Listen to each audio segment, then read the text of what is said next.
Assalamualaikum warahmatullahi wabarakatuh.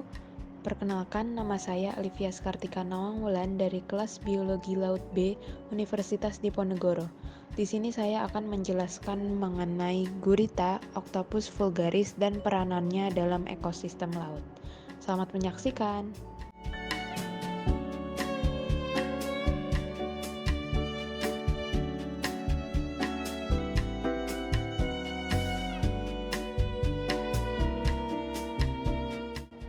Gurita merupakan hewan yang memiliki nama latin Octopus vulgaris yang termasuk dalam kelas Cephalopoda, sama seperti cumi-cumi dan sotong.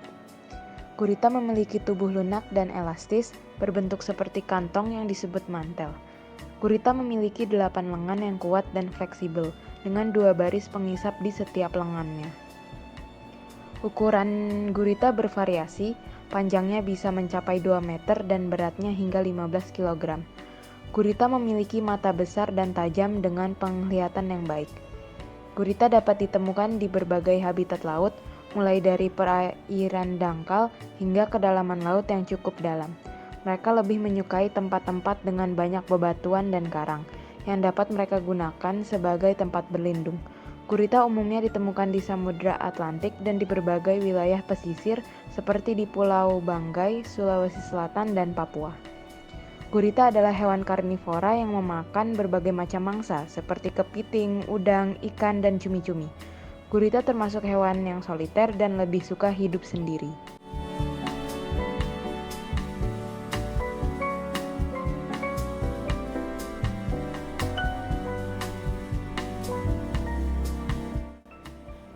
Gurita memiliki banyak manfaat, salah satunya dalam ekosistem laut.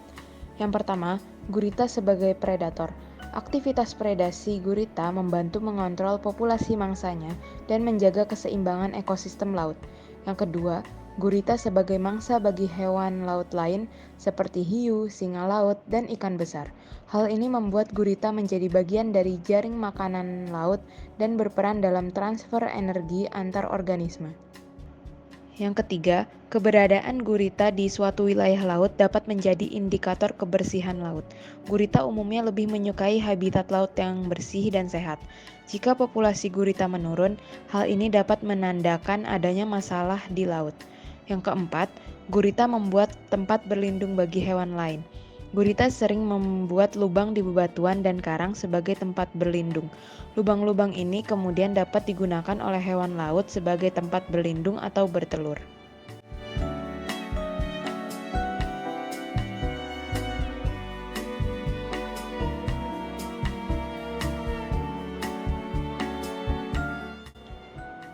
Gurita juga memiliki peran dalam bidang ekonomi.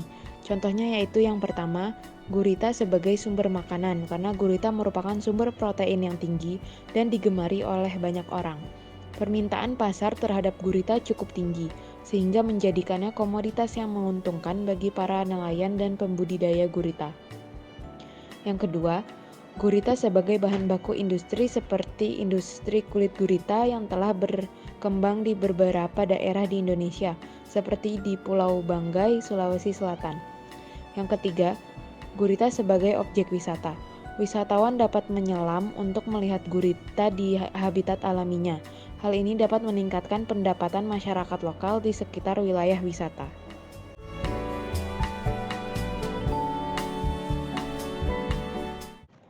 Setelah kita ketahui lebih lanjut, gurita merupakan hewan yang penting bagi ekosistem laut sehingga harus dilestarikan. Sayangnya, terdapat kasus di mana gurita menggunakan sampah sebagai tempat berlindung. Hal tersebut membuktikan bahwa habitat gurita terganggu.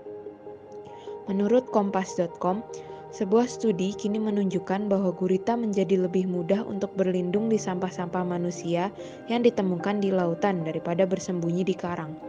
Sampah-sampah tersebut sebenarnya merupakan alternatif yang berguna untuk perlindungan, tetapi para peneliti khawatir apa yang akan terjadi jika gurita terlalu bergantung pada sampah untuk berlindung.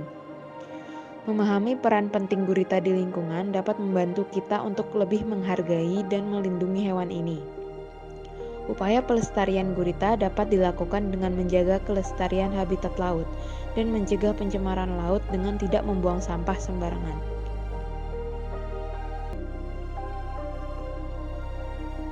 Baik, sekian pemaparan materi dari saya. Kurang lebihnya mohon dimaafkan. Wassalamualaikum warahmatullahi wabarakatuh.